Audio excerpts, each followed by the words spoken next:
Hello दोस्तों, max education में आप सभी का स्वागत है। उम्मीद है दोस्तों आप सभी बेहतरीन होंगे और आपकी तैयारी बहुत अच्छे से चल रही होगी। तो दोस्तों आप सभी लोग जानते हैं हम लोगों ने एक नया सेट स्टार्ट किया है जिसमें हम लोग कांस्टेबल के लिए जीके जीएस के मोस्ट इंपॉर्टेंट 38 क्वेश्चन करते हैं। तो इसका पहला सेट हमने कर लिया था और जिसका दूसरा सेट है जो आपके लिए बहुत इंपॉर्टेंट है। ये क्लास आपकी लाइव शाम को 6 बजे डेली हुआ करेगी दोस्तों। तो आप लोग जितने भी लोग हैं शाम को 6 बजे डेली इस क्लास के साथ जुड़े। बेहतरीन प्रश्नों के साथ हम लोग इस क्लास को तैयार करते हैं जो आपके एग्जाम के लिए बहुत महत्वपूर्ण है। चलिए शुरुआत करते हैं आज के पहले प्रश्न की। पहला प्रश्न आप सभी की स्क्रीन पर दोस्तों ये रहा। राइट आंसर क्या होगा आप सभी को बताना है। पहला क्वेश्चन कह रहा है, ध्यान से पढ़ेंगे और राइट आंसर देंगे। पहला प्रश्न कह रहा है कि 1857 के विद्रोह के दौरान भारत का गवर्नर जनरल कौन था। बहुत अच्छे से आप सभी को पता होगा। अगर 1857 की बात करें तो ये विद्रोह आपने तत्कालिक कारण इसका क्या था, चर्बी वाले कारतूस से। मंगल पांडे जी क्या बैरकपुर छावनी से विद्रोह स्टार्ट करते हैं। कहाँ से? बैरकपुर छावनी से। कई बार इसका कालक्रम पूछा गया। उसके बाद मेरठ में ये विद्रोह बहुत तेजी से, और मेरठ के विद्रोही बाद में कहाँ पर? दिल्ली में पहुंचते हैं। ठीक है, ये कालक्रम बहुत बार एग्जाम में पूछा गया। ठीक है, याद रखेंगे। अच्छा, इसकी जो मतलब वास्तविक शक्ति थी दिल्ली की, अगर हम बात करें तो दिल्ली में इसकी वास्तविक शक्ति किसके पास थी? तो वो वक्त खां के हाथ में थी। किसके दोस्तों? वक्त खां के हाथ में थी। आपको याद रखना, वक्त खां के हाथ में। वक्त खां किसके हाथ में दोस्तों थी? वक्त खां के हाथ में थी। याद रखें किसके? वक्त खां के हाथ में थी, याद रखेंगे। ठीक है, और जो अंतिम गवर्नर थे बहादुर शाह जफर, वो भी इसमें शामिल थे। ठीक है, फिर उसके उनको रंगून भेज दिया गया था इसी में। अच्छा, 1857 के गवर्नर कौन था? तो 1857 के समय भारत का गवर्नर कौन था? कैनिंग था। कौन था? कैनिंग था। अच्छा, 1858 का इसी वक्त फिर 1858 का एक्ट पारित होता है, क्योंकि क्या हुआ दोस्तों कि 1857 का युद्ध जो मतलब विद्रोह था ये बहुत बढ़ चढ़ कर आगे बढ़ा। तो क्या हुआ? 1858 का एक्ट पारित किया गया, और इस एक्ट में क्या किया गया, जो भारत था, भारत अब भारत ईस्ट इंडिया कंपनी की अंतर्गत नहीं बल्कि अब ब्रिटिश क्राउन के अंतर्गत आने लगा। किसके दोस्तों? ब्रिटिश क्राउन के अंतर्गत आने लगा। किसके? ब्रिटिश क्राउन के अंतर्गत आने लगा। आप सभी को ये बात याद रखनी है। और फिर क्या हुआ, जो भारत का गवर्नर जनरल था, जो भारत का गवर्नर जनरल था, गवर्नर जनरल था, वो क्या बन गया? वो दोस्तों जनरल जनरल जो था वो क्या बन गया? वो भारत का वायसराय बन गया। क्या बन गया? वायसराय बन गया। ये बात आप सभी को याद है। ठीक है, वायसराय बन गया। क्या बन गया? वायसराय बन गया। आप सभी को ये बात याद रखें। क्लियर है आप सभी को? चलिए अगले, और भारत का प्रथम वायसराय भी कौन बना था? वो कैनिंग ही बना था। क्लियर है आप सभी को? चलिए अगले क्वेश्चन पर दोस्तों चलते हैं। अगला क्वेश्चन आप सभी की स्क्रीन पर ये रहा। क्या जाम्बेजी नदी करीबा अफ्रीका महाद्वीप में करीबा बांध किस नदी पर बनाया गया है? अफ्रीका महाद्वीप में करीबा बांध किस नदी पर बनाया गया? वेरी इंपॉर्टेंट क्वेश्चन है। किस नदी पर? तो क्या बोलेंगे? जाम्बेजी नदी पर बनाया। किस पर दोस्तों? जाम्बेजी नदी पर। आइए इस नदियों को समझ लेते हैं। अफ्रीका महाद्वीप में समझेंगे दोस्तों। ये सबसे पहले कौन सी? नील नदी के बारे में बात करते हैं। नील नदी। नील नदी की बात की जाए तो नील नदी की मैं बात करता हूं। ये देखिए नील नदी, मैं थोड़ा छोटा करता ताकि आपको बहुत अच्छे से मैं समझा पाऊं। ये आपकी है विक्टोरिया झील। ये कौन सी दोस्तों है? ये विक्टोरिया झील। कौन सी? ये विक्टोरिया झील है। ये महत्वपूर्ण नदियां हैं जो आपकी अफ्रीका महाद्वीप की। विक्टोरिया झील, विक्टोरिया झील से कौन सी नदी निकलती है? तो कहेंगे विक्टोरिया झील से निकलती है व्हाइट नील, मतलब क्या? श्वेत नील। यहां से निकलती है दोस्तों श्वेत नील। और यहां पर है इथोपिया की उच्चभूमि। ये क्या है दोस्तों? इथोपिया की उच्चभूमि है। इथोपिया, इथोपिया की उच्चभूमि। यहां से दोस्तों निकलती है ब्लू नील। कौन सी निकलती है? ब्लू नील। यहां पर कौन सी? ब्लू नील। और दोनों ये आकर कहां पर दोस्तों? सूडान में। ये दोनों आपको कहां पर? सूडान में मिल जाती हैं। और उसके बाद क्या बन जाती है? फिर नील नदी बन जाती है। क्या बन जाती है दोस्तों? फिर नील नदी बन जाती है। और यहां पर दोस्तों मिस्र में यहां पर क्या बनता है? मिस्र में यहाँ पर दोस्तों आसवान बांध स्थित। कौन सा? आसवान बांध स्थित है। तो आपके एग्जाम में अगर बुझाया कि आसवान बांध कहाँ पर स्थित है तो क्या बोलेंगे? मिस्र में। और कहाँ? किस नदी पर? नील नदी पर आसवान बांध स्थित है। और ये आपका कौन सा ये सागर है? ये जो आपको दिख रहा है ये कौन सा सागर है? ये भूमध्य सागर। कौन सा दोस्तों? ये भूमध्य सागर है। और भूमध्य सागर में ये अपना जल गिराती है। याद रखेंगे। ठीक है, क्या बोलेंगे? भूमध्य सागर में ही अपना जल गिराती है। कौन सी नदी? नील नदी। ये बात आप सभी को क्लियर होगी। नील नदी के बारे में जितनी भी महत्वपूर्ण बातें थी आप सभी को बता दें। ठीक है, चलिए आसवान डैम आपको याद रखना किस नदी पर है? नील नदी पर। अगला बात करते हैं। अब बात करते हैं किसकी? कौन सी नदी? जाम्बेजी नदी की। जाम्बेजी नदी की बात करें तो ये जो नदी आपको दिख रही है ये वाली नदी, ये पूरी की पूरी जो नदी आपको दिख रही है दोस्तों ये कौन सी? जाम्बेजी नदी है। इस पर यहाँ पर जिम्बाब्वे और यहाँ पर इस सीमा पर आपको कौन सा बांध मिलेगा? ये आपको जाम्बेजी नदी पर कौन सा बांध? अभी हमने देखा कौन सा बांध था दोस्तों? करीबा बांध। कौन सा दोस्तों? करीबा बांध। करीबा बांध कहाँ पर देखने को मिलेगा? जाम्बेजी नदी पर, यहीं पर देखने को मिलेगा। ये आपको लिम्पोपो नदी दिख रही है। ये कौन सी नदी है? लिम्पोपो। ये कौन सी नदी है दोस्तों? लिम्पोपो नदी। लिम्पोपो नदी ये वही नदी है जो मकर रेखा को, कौन सी दोस्तों? ये मकर रेखा को, मकर रेखा यहीं पर से गुजरती है। मकर रेखा को 2 बार काटती है। कौन सी दोस्तों? मकर रेखा को 2 बार काटती है। ये बात आप सभी को याद है। यहीं पर है लिम्पोपो नदी। ठीक है, और ये ऑरेंज नदी है। कौन सी? ऑरेंज नदी। ठीक है, ये ऑरेंज नदी। तो ज्यादातर आपको लिम्पोपो नदी याद रखनी है। और ये आपकी कौन सी? ये आपको लिम्पोपो नदी याद रखनी है। और ये ये वाली आपको कौन सी याद रखनी है, ये वाली झील ये जाम्बेजी नदी याद रखनी, उधर आपकी नील नदी याद रखनी। ये अफ्रीका महाद्वीप की प्रमुख नदियां हो जाती हैं, ठीक है। अच्छा, क्लियर है आप सभी को। चलिए अगले क्वेश्चन पर चलते हैं। अगला क्वेश्चन आप सभी की स्क्रीन पर दोस्तों ये रहा। त्रिपिटक धार्मिक ग्रंथ किससे संबंधित, क्या बोलेंगे, त्रिपिटक धार्मिक ग्रंथ किससे संबंधित, क्या बोलेंगे, त्रिपिटक धार्मिक ग्रंथ किसका, सुप्त पिटक। त्रिपिटक में कौन कौन से पिटक आते हैं, बोलेंगे सुप्त पिटक, क्या बोलेंगे दोस्तों, सुप्त पिटक। फिर आपका आता है सुप्त पिटक के बाद विनय पिटक, विनय पिटक, विनय पिटक, विनय पिटक।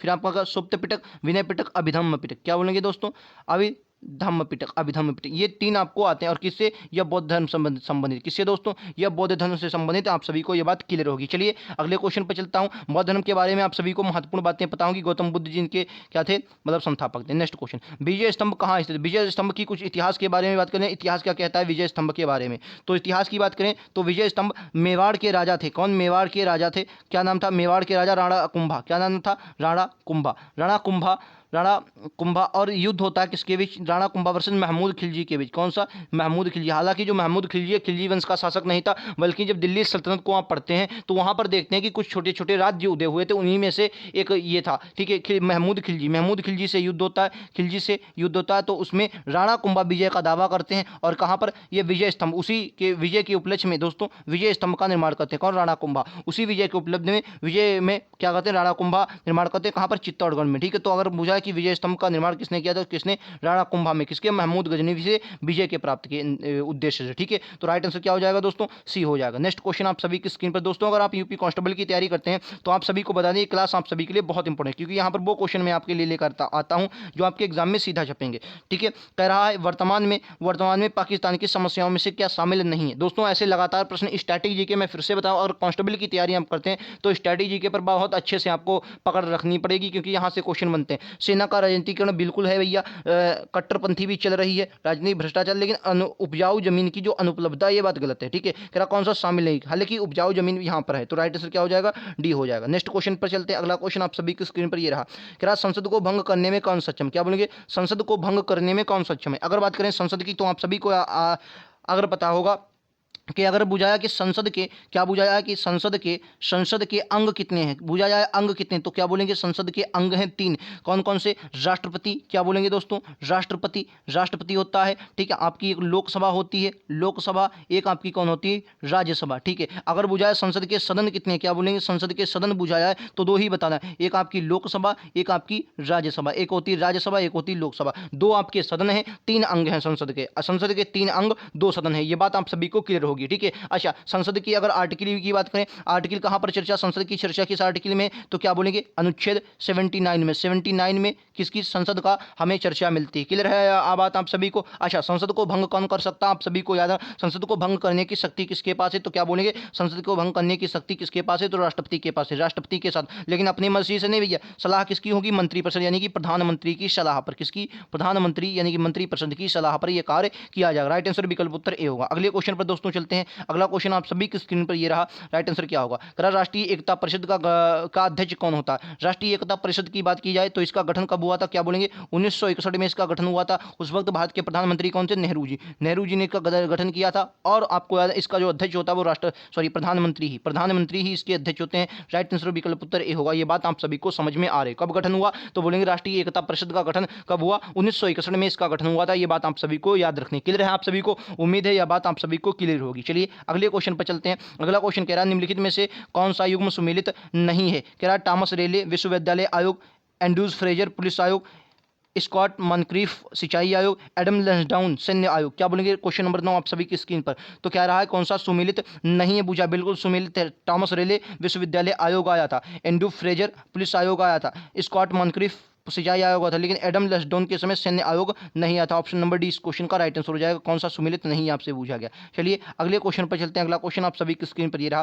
तेरा फीफा के अनुसार वर्ष 2026 में विश्व फुटबॉल कप में कुल कितनी टीमें भाग लेंगी। अगर मैं बात करूं 2026 का जो फीफा कप है वो कहां होगा, तो आप सभी को बताना है। ये आपको याद रखना है, ये अमेरिका, ये 2026 की मैं बात करूं 2026 में कहां पर होगा, अमेरिका यानी कि उत्तरी अमेरिका के 3 देश, अमेरिका, कनाडा, कनाडा और मैक्सिको में। क्या बोलेंगे? मैक्सिको, मैक्सिको में। कहाँ पर दोस्तों? मैक्सिको में, मैक्सिको में। ठीक है, अगर कहने का मतलब है लगभग पूरी पूरी उत्तर अमेरिका में, क्योंकि ये 3 बड़े देश हैं उत्तर अमेरिका में। उत्तर अमेरिका में 3 मुख्य देश हैं। उत्तर अमेरिका, लगभग पूरी उत्तर अमेरिका में खेल खेला जाएगा। ठीक है, विश्व कप। अच्छा, अगर 2004 अभी हाल ही में 2022 का होने वाला है, 2022 की अगर बुझूं कि 22 में कहाँ पर होंगे? FIFA cup. फीफा मतलब कौन सा? ये फुटबॉल से संबंधित। फीफा कप जो होता है ये फुटबॉल से संबंधित, आप सभी को याद रखना। फुटबॉल से, किससे संबंधित? फुटबॉल से। अगर मैं 2022 में बुझूं तो कहाँ पर होंगे? कतर में होंगे, कतर में होंगे। आप सभी को याद, कहाँ पर होंगे? कतर में। और 2006 में, मतलब इसमें कितनी टीमें खेलेंगी? तो ये 32 टीमें भाग लेंगी। इसमें कितने दोस्तों? इसमें 2022 में 32 टीमें भाग लेंगी। जबकि 2026 की अगर मैं बात करता हूं तो आप सभी को याद रखना है 2026 में 48 टीमें भाग लेंगी। कितनी दोस्तों? 2026 में लगभग 48 टीमें। और 2000 मतलब 2048 टीमें कितने? 2026 में। और 2022 में जो अभी हाल ही में कतर में होने वाला, इसमें दोस्तों कितनी? 31 टीमें भाग ले, सॉरी कितनी? 32 टीमें भाग लेंगी। कितनी दोस्तों? इसमें लगभग 32 टीमें भाग लेंगी। ये बात आप सभी को क्लियर? 31 या 32, लगभग 31 हो या 32, ऐसे ही मुझे कन्फर्म है। फिलहाल आप लोग इसको देख, 31 या 32 ऐसे ही होंगी। ठीक है, चलिए अगले क्वेश्चन पर चलता हूं। अगला क्वेश्चन आप सभी की स्क्रीन पर दोस्तों ये रहा। आप सभी की स्क्रीन पर ये रहा। राइट आंसर क्या होगा आप सभी को बताना है। कुकी किस राज्य की राज्य से संबंधित जनजाति है? बहुत इंपॉर्टेंट जनजाति, आप सभी को पता होगा किस राज्य से संबंधित। तो क्या बोलेंगे? कुकी जो है ये नागा मणिपुर की। कहाँ की दोस्तों? मणिपुर की। कुकी कहाँ की दोस्तों? मणिपुर की है। ठीक है, आप सभी को याद रखना। चलिए अगले क्वेश्चन पर चलते हैं। अगला क्वेश्चन आप सभी की स्क्रीन पर ये रहा। कह रहा केरल राज्य में मिशन सच की, कह रहा है केरल राज्य ने किस मिशन के द्वारा 100% प्राथमिक शिक्षा का लक्ष्य हासिल किया? वेरी इंपॉर्टेंट क्वेश्चन है। 100% प्राथमिक शिक्षा का लक्ष्य केरल राज्य ने किस, मतलब किस लक्ष्य के तरह हासिल किया? तो राइट आंसर क्या हो जाएगा? ऑप्शन अतुल्य मिशन के तहत। किस मिशन के तहत दोस्तों? अतुल्यम मिशन के तहत। किस मिशन के तहत दोस्तों? तो याद रखेंगे अतुल्यम मिशन के तहत प्राप्त किया। आप सभी को याद रखना। 20 क्वेश्चन का राइट आंसर है। चलिए नेक्स्ट क्वेश्चन। क्या निम्नलिखित में से कौन सा सुमिलित नहीं है? कौन सा सुमिलित नहीं है आप सभी को बताना है। क्या टोडरमल सीतापुर बिल्कुल सही है। अबुल फजल आगरा बिल्कुल सही है। बीरबल कन्नौज ये थोड़ा गलत। हालांकि बीरबल को जन्म को लेकर बहुत से लोगों का कंफ्यूजन है। कुछ लोग मध्य प्रदेश, कुछ लोग आगरा, कुछ लोग कानपुर बताए। फिर ज़्यादातर दोस्तों इनका मध्य प्रदेश माना जाता है। ठीक है, ज़्यादातर मध्य प्रदेश माना जाता है। और जियाउद्दीन बर्नी ये वरन बुलंदशहर के थे। ये वरन बुलंदशहर के थे। ये भी बात सही है। तो राइट आंसर क्या हो जाएगा दोस्तों? सी हो जाएगा, क्योंकि आपसे पूछा है कौन सा सुमिलित नहीं है। और सभी के सभी जो चारों के चारों हैं ये अकबर के नवरत्नों में से शामिल थे। आप सभी को ये बात मुख्यतः क्लियर होगी। चलिए अगले क्वेश्चन पर दोस्तों चलते हैं। अगले क्वेश्चन पर ये रहा आप सभी की स्क्रीन पर। क्या क्वेश्चन कह रहा है कि जनगणना 2011 के उत्तर प्रदेश में पुरुष साक्षरता दर क्या है? बोलेंगे उत्तर प्रदेश में पुरुष साक्षरता दर क्या है? कब? 2011 जनगणना के अनुसार। ठीक है, और 29वें नंबर पर, पूरे भारत में 29वें नंबर पर, पूरे भारत में 29वें नंबर पर आता है। शिक्षा में पूरे भारत में 29वें नंबर पर। क्लियर है आप सभी को? चलिए अगले क्वेश्चन पर चलते हैं। अगला क्वेश्चन आप सभी की स्क्रीन पर ये, मतलब इस क्वेश्चन का राइट आंसर आप सभी को बताना क्या होगा। तो क्या होंगे? 77.3% पुरुष साक्षरता कितनी दोस्तों? 77.3% पुरुष साक्षरता है। आप सभी को याद रखना। राइट आंसर क्या होगा? ऑप्शन नंबर 20 क्वेश्चन का हो जाएगा। चलिए अगले क्वेश्चन पर चलता हूं। अगला क्वेश्चन आप सभी की स्क्रीन पर दोस्तों ये रहा। तबकात नासरी पुस्तक के लेखक कौन है? तबकात नासरी, अबुल फजल की बात करें तो अकबरनामा इनका बहुत फेमस है। कौन सा दोस्तों? अकबरनामा। क्या बोलेंगे? इनका कौन सा सबसे फेमस कौन सा ग्रंथ है इनका? अकबरनामा। इन्होंने क्या लिखा? अकबर अकबर अकबरनामा इन्होंने लिखा, याद रखेंगे अकबरनामा लिखा। और अकबरनामा कितने भागों में? ये 3 भागों में। और तीसरे भाग को क्या कहा जाता है? तीसरे भाग को आईने अकबरी कहा जाता है। क्या बोलेंगे? आईने, तीसरे भाग को आईने अकबरी कहा जाता है। 10वीं बार एग्जाम में सीधा छपने वाला क्वेश्चन है कि तीसरे भाग को क्या कहा जाता है। तो क्या बोलेंगे? तीसरे भाग को आईने अकबरी कहा जाता है। क्लियर आप सभी को? उम्मीद है ये बात सभी को क्लियर होगी। गुलबदन बेगम बहुत इंपॉर्टेंट है। हुमायूं नामा इन्होंने लिखा था। क्या बोलेंगे? हुमायूं नामा कई बार एग्जाम में आया। हुमायूं नामा इन्होंने लिखा था, याद रखेंगे कई बार एग्जाम में आया। ठीक है, मिनहाज उस सिराज की क्या है? तबकात नासरी। मिनहाज उस सिराज की तबकात नासरी। बदायूनी की मुझे दोस्तों इस वक्त कोई बुक याद नहीं आ रही। फिलहाल ये भी बहुत इंपॉर्टेंट लेखक हो जाए। इन्होंने कई लिखे हैं। फिलहाल बदायूनी की इस वक्त मुझे याद नहीं आ रही। आप सभी को याद रखना है। राइट आंसर क्या होगा? Minhaj Siraj, option number D होगा, तबकात नासरी। चलिए अगला क्वेश्चन ये रहा आप सभी की स्क्रीन पर। कह रहा है अंसुजा सेनपा। क्या बोले? अंसु जा से नपा। क्या बोलेंगे? अंसुजा ने सपा, इनका संबंध किससे है? अंसुजा सेनपा का संबंध जो है वो किससे है? क्या बोलेंगे? इस क्वेश्चन का राइट आंसर क्या हो जाएगा? ऑप्शन नंबर सी, ये पर्वतारोही। क्या है? पर्वतारोहण से संबंधित। आप सभी को याद रखना है। स्टैटिक में हमेशा बता रहा हूँ अच्छा खासा आपके एग्जाम में आएगा। स्टैटिक से अच्छे खासे आपके एग्जाम में क्वेश्चन बनते हैं। चलिए अगले क्वेश्चन पर चलते हैं। अगला क्वेश्चन आप सभी की स्क्रीन पर ये रहा है unprecedented the mastered and me पुस्तक के लेखक कौन है? क्या बोलेंगे? Unprecedented the mastered and me पुस्तक के लेखक कौन? सचिन तेंदुलकर, टाइगर वुड्स, इरफान पठान या जहीर खान? क्या होगा क्वेश्चन का राइट आंसर? क्या बोलेंगे? बहुत इंपॉर्टेंट। क्या बोलेंगे? क्वेश्चन का राइट आंसर क्या है? 21 का। सचिन तेंदुलकर की शायद है, ये सचिन तेंदुलकर की मुझे मालूम थी, आज सेंचुरी इज नॉट इनफ, यही है शायद सचिन तेंदुलकर की। तो 21 का राइट आंसर क्या हो जाएगा? सी, यानी कि टाइगर वुड्स की। किसकी दोस्तों? टाइगर वुड की। सी इस क्वेश्चन का राइट आंसर होगा। अगला क्वेश्चन, क्या ग्रीष्मकालीन ओलंपिक 2016 का आयोजन किस देश में? वेरी इंपॉर्टेंट क्वेश्चन है। अगर मैं 2020 के पूछूं, हालांकि 2020 में जो थे वो ना हो पाए, 2020 में ना होकर यही 2021 में हुआ था। कब हुए थे? 2021 में। और इनका आयोजन कहाँ पर हुआ? टोक्यो में हुआ था, याद रखेंगे, टोक्यो में। अगर 2024 के पूछूं, 2024 में कहाँ पर खेले जाएँ, तो क्या बोलेंगे? पेरिस में खेले जाएँ। कहाँ पर दोस्तों? पेरिस में खेले जाएंगे। और 2016 में कहाँ खेले गए थे, आप सभी को बताना है। 2016 में कहाँ पर खेले गए थे, तो आप सभी को बताना है। राइट आंसर क्या होगा? आप सभी को बताना है। क्या बोलेंगे? बहुत इंपॉर्टेंट क्वेश्चन है आप सभी की स्क्रीन पर। राइट आंसर क्या होगा? ब्राजील, रियो डी जेनेरियो में। ब्राजील के रियो डी जेनेरियो में खेले गए थे 2016 के ग्रीष्म ओलंपिक, ठीक है। और 2021 में कहाँ पर? टोक्यो में। 2024 में पेरिस में। और 2026 में मुझे लगता है जहाँ तक लॉस एंजल्स में खेले जाएंगे। और 2032 में ये अमेरिका, वहाँ ऑस्ट्रेलिया में। चलिए अगले क्वेश्चन पर चलते हैं। अगला क्वेश्चन आप सभी की स्क्रीन पर ये रहा। क्या प्रदेश में नवाब पच्छी विहार कहाँ पर स्थित? वेरी इंपॉर्टेंट क्वेश्चन, कई बार आया है। नवाब पच्छी विहार कहाँ पर स्थापित है? तो क्या बोलेंगे? उन्नाव में। नवाब पच्छी विहार उन्नाव में। और सबसे बड़ा लाख बहोसी, बहुत इंपॉर्टेंट, लाख बहोसी। लाख बहोसी अगर बुझाए तो क्या बोलेंगे? ये कन्नौज का। लाख बहोसी कहाँ का है? कन्नौज का, याद रखेंगे, कन्नौज का लाख बहोसी, ठीक है, याद रखेंगे, बहुत इंपॉर्टेंट है, आपके एग्जाम में बनता है। चलिए अगला क्वेश्चन, कह रहा है दिलवाड़ा का जैन मंदिर किस राज्य में? दिलवाड़ा का जैन मंदिर ये कहाँ पर पड़ता है? दिलवाड़ा का जैन मंदिर, तो क्या बोलेंगे? बहुत इंपॉर्टेंट, ये माउंट आबू। बोलेंगे कहाँ पर? माउंट आबू। माउंट आबू मतलब कहाँ पर? माउंट आबू मतलब अरावली श्रेणी पर। अरावली श्रेणी पर, अरावली श्रेणी पर आपको देखने को मिलता है। अरावली श्रेणी पर राजस्थान में। क्या बोलेंगे दोस्तों? राजस्थान में माउंट आबू देखने को मिले। क्या है दोस्तों, आप सभी को यह बात क्लियर कि ना? चलिए ऑप्शन नंबर सी बिल्कुल करेक्ट है। चलिए नेक्स्ट क्वेश्चन। अगला क्वेश्चन कह रहा है कि निम्नलिखित में से किस संधि के द्वारा यूरोप में 30 वर्षीय युद्ध का अंत हुआ था? दोस्तों विश्व इतिहास से एक दो क्वेश्चन आपके एग्जाम में हो सकता है पूछ लिए जाएं, तो मैंने एक एक क्वेश्चन हर प्रैक्टिस सेट में, पिछले में भी एक क्वेश्चन ले लिया था, इस बारे में भी एक ले लिया हूँ। यूरोप का 30 वर्षीय युद्ध जो था वो किस संधि के द्वारा अंत हुआ था? आप सभी को ये क्वेश्चन बताना है। तो राइट आंसर क्या हो जाएगा? ऑप्शन नंबर बी, वेस्टफेलिया की संधि। क्या बोलेंगे? वेस्टफेलिया की संधि से हुआ था। ऑप्शन नंबर बी इस क्वेश्चन का बिल्कुल करेक्ट आंसर होगा। अगला क्वेश्चन आप सभी की स्क्रीन पर ये रहा। क्या केंद्र सरकार द्वारा किस तिथि को मध्य रात्रि से 500 और 1000 के नोटों की वैधता को समाप्त कर दिया गया था? बोलेंगे ये क्वेश्चन तो आपको रटा होगा। राइट आंसर क्या होगा बताएंगे आप सभी। क्वेश्चन का नंबर 27 का राइट आंसर क्या होगा? 8 नवंबर। 8 नवंबर को याद रखेंगे, ऑप्शन नंबर बी इस क्वेश्चन का राइट आंसर होगा। 500 और 1000 के नोटों को वैधता को समाप्त कर दिया गया था 8 नवंबर को। चलिए नेक्स्ट क्वेश्चन क्या रहा है? सरदार सिंह किस खेल से संबंधित? खेल से संबंधित दोस्तों हमेशा क्वेश्चन, स्पोर्ट्स से तो लगातार क्वेश्चन पूछे जाते हैं, ठीक है। यूपी कांस्टेबल में स्टैटिक से लगातार क्वेश्चन बनते हैं, तो आपको स्टैटिक को अच्छे पकड़ आपको बनाकर चलनी है ताकि क्वेश्चन आपका कांस्टेबल में गलत ना हो। राइट आंसर क्या होगा?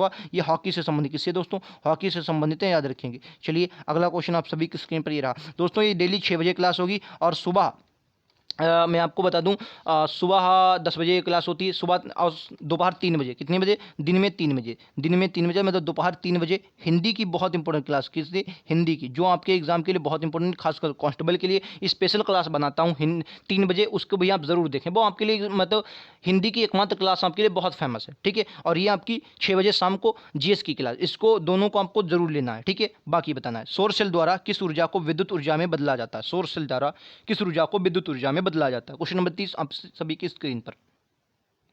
राइट आंसर क्या होगा? क्या बोलेंगे? प्रकाश ऊर्जा। प्रकाश ऊर्जा को कह सौर सेल द्वारा किस ऊर्जा को विद्युत ऊर्जा, तो प्रकाश ऊर्जा से आएगी, सौर सेल पर पड़ी, फिर क्या हुआ? विद्युत ऊर्जा में बदल गई। राइट आंसर क्या होगा? Option number C. बहुत सरल क्वेश्चन, आपको पता होगा। नेक्स्ट क्वेश्चन क्या है? भारतीय वन्यजीव संस्थान कहाँ स्थित है? वेरी इंपॉर्टेंट क्वेश्चन है। भारतीय वन्यजीव संस्थान कहाँ स्थित है? लगातार एग्जाम में क्वेश्चन पूछा जाने वाला है, तो क्या बोलेंगे? देहरादून। और यहीं से प्रत्येक 2 वर्ष बाद, प्रत्येक 2 वर्ष बाद क्या होती है? एक वन रिपोर्ट प्रकाशित होती है। क्या वन रिपोर्ट प्रकाशित होती है? अब की बार वर्तमान में 2021 में 17वीं वन रिपोर्ट थी, ये भी बात आप सभी को याद रखनी है, ठीक है। 17वीं वन रिपोर्ट थी। नेक्स्ट क्वेश्चन क्या रहा है? आँख की रेटिना की परंपरागत कैमरा के निम्नलिखित में से किस भाग में की तुलना की जा सकती है? क्या बोलेंगे? आंख की रेटिना की परंपरागत कैमरा के निम्नलिखित में से किस भाग से तुलना की जा सकती है? किस भाग से आप तुलना कर सकते हैं रेटिना की, ठीक है। तो क्या बोलेंगे? 32 का राइट आंसर आप सभी को बताना, ऑप्शन नंबर सी होगा। लेंस, लेंस होता है मतलब रेटिना मतलब लेंस, ठीक है, याद रखेंगे दोस्तों। लेंस से आप तुलना कर सकते हैं। राइट आंसर दोस्तों सी होगा।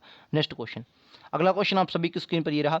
क्या भारत के सिक्के जारी करने के लिए कौन प्राधिकृत है? बोलेंगे सिक्के कौन जारी करता है? भारतीय रिजर्व बैंक, स्टेट बैंक, वित्त मंत्रालय, Indian overseas bank.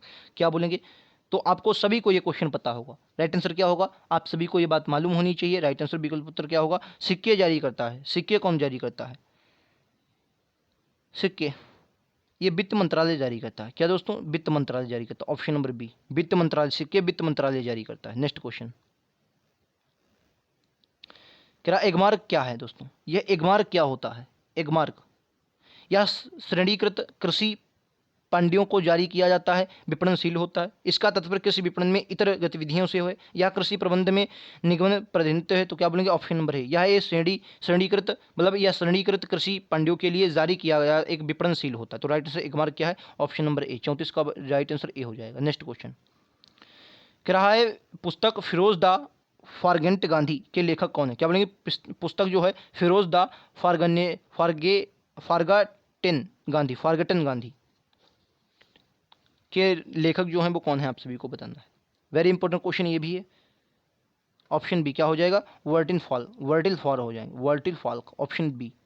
Very important question है, आप सभी को ये बात याद है, कौन है, बर्टिल फॉल्क है। नेक्स्ट क्वेश्चन आप सभी की स्क्रीन पर ये रहा, ये यूपी से रिलेटेड क्वेश्चन है। कह रहा है विश्व विख्यात भारत माता मंदिर कहाँ पर है, लखनऊ, वाराणसी, इलाहाबाद, मेरठ।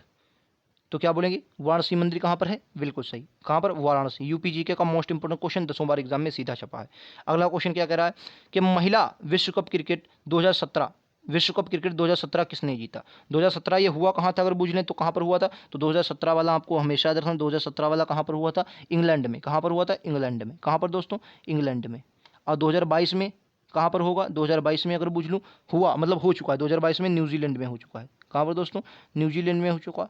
और आज का होमवर्क HW का क्वेश्चन है, जिससे आपको कमेंट बॉक्स में जवाब देना है कि 2022 का महिला जो विश्व कप हुआ, इसका विजेता कौन। क्या बोलेंगे, इसका विजेता कौन है, क्या बोलेंगे, इसका विजेता कौन है, आप सभी को बताना है। विजेता और उपविजेता दोनों बता देना है, ठीक है।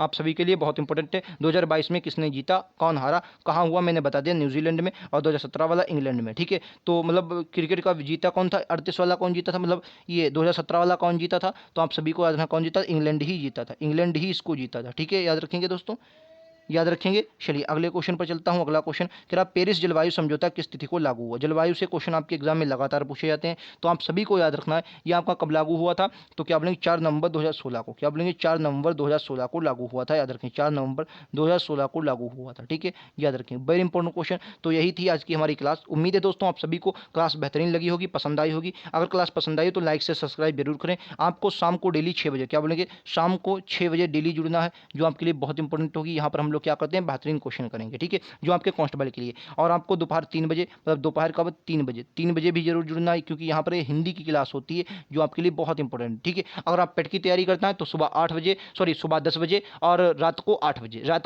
सुबह 10 बजे और रात को 8 बजे 2 हमारी पेट के लिए क्लासेस चल रही हैं, तो उनको भी आप जरूर देख सकते हैं। मिलते हैं अगले वीडियोज़ में, आज के लिए इतना ही। थैंक यू, जय हिंद, जय भारत।